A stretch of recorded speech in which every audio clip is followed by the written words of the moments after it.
Hai, kembali bersama Zaid dari Cairo. Jadi guys, ini udah minggu ketiga gue di Mesir. Ada hal keren banget yang gue sering temuin di sini, yang gue berdoa banget di Indonesia gue temuin juga hal yang sama. Jadi kan di sini gue kalau misalnya sholat 5 waktu tuh sholat di masjid dekat rumah. Ada sekitar 3 masjid yang dekat dari sini. Nah ini di depan gue nih salah satu masjidnya nih, namanya Masjid Tauhid. Ada penampakan yang sering gue temuin di masjid-masjid yang gue sholatin di sini. Setiap kali pengen komat. Jadi sering kali di masjid-masjid ini tuh imam tetapnya tuh nggak datang gitu loh. Dan harus ada imam lain yang ngegantiin buat imam sholat. Ya sebagaimana di Indo kan, kalau misalnya kita di musola pengen sholat kan pasti orang saling dorong kayak, ayo silakan pak, silakan mas.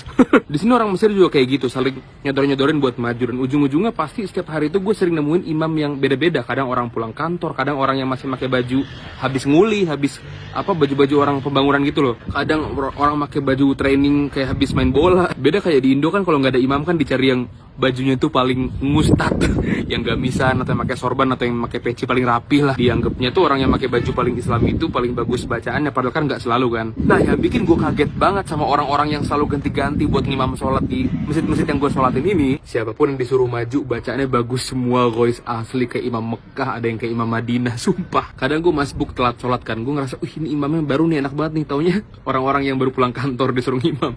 Ini kan bukan imam tetapnya lah, kok ini mas-mas siapa lagi nih pakai baju bola gitu. Enak semua. Kalau di Indo kan paham lah kita, kalau misalnya lagi di jalan tol terus mampir ke masjid rest area gitu, kita sholat kan paham lah bacaan orang-orang imam dadakan yang tiba-tiba ngimam itu, ya paham lah gimana. Di sini semua bacaan imam dadakan di sini tuh makhrajnya, tajwidnya, wah perfect tuh, masya Allah. Itulah satu hal yang paling gue cintain dari Mesir tuh, ya orang-orang sini tuh jadiin Quran kalamullah itu prioritas mereka. Kita muslim ya, kita harus cinta sama Quran, kita harus pelajarin bener-bener maksimal gimana Allah itu menurunkan Quran itu dengan tajwidnya. Bukan berarti kita mentang-mentang kita itu lidahnya lidah Jawa, lidah Sunda, berarti kita harus seenaknya aja baca Quran. Karena orang kita kan sering kalau misalnya diingetin bacanya ada yang salah, kan gue bukan orang Arab gitu kan. Ya ngapain ingetin gue, kan lidah gue memang kayak gini, gue bukan orang Arab. Pernah dulu gue nunggu maghrib di Madinah di Masjid Nabawi, terus gue ngaji, tiba-tiba sebelah gue ada orang Mesir yang ngingetin bacaan gue ada yang salah. Itulah orang Mesir saling peduli untuk mengingatkan kalau ada yang salah bacaannya. Gue berharap Indonesia kedepannya juga banyak yang kayak gitu sih. Para sahabat Nabi Ridwanullah alaihim juga zaman dulu saling mengingatkan bacaan mereka kalau ada yang salah. Pernah suatu hari sahabat Nabi SAW Ibnu Mas'ud itu dengar orang lain sebelahnya ngaji salah. Dia ngebaca ayat innamas shadaqatu lil fuqara wal masakin. Dia bacanya innamas shadaqatu lil fuqara wal masakin, nggak panjang.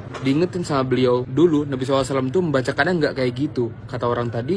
Lalu bagaimana Nabi SAW membacanya dulu? Dijelasin dulu dibacanya panjang, kayak gini, kayak gini, kayak gini. Ya kayak yang disampaikan Imam Ibnu Jazari, wal akhdhu bitajwidi hatmun lazimu, dan baca Quran dengan tajwid itu hukumnya wajib. Malam yujawidil Qur'ana athimu, barang siapa yang belum mentajwidkan Al-Quran atau enggan maka dia berdosa. Li'annahu bihil ilahu anzala, karena dengan tajwidlah Allah turunkan Al-Quran. Jadi Quran itu bukan cuma perkataan Arab aja yang turun berantakan gitu, enggak. Turun itu udah rapi bersamaan, panjang pendeknya, makhrajnya gimana juga. Quran turun lewat Jibril kepada Nabi SAW itu udah sepaket sama tajwidnya. Wa hakadza minhu ilaina wasala, dan dengan tajwidlah Quran sampai kepada kita. Enggak pernah ada kata terlambat buat mulai belajar baca Al-Quran yang fasih.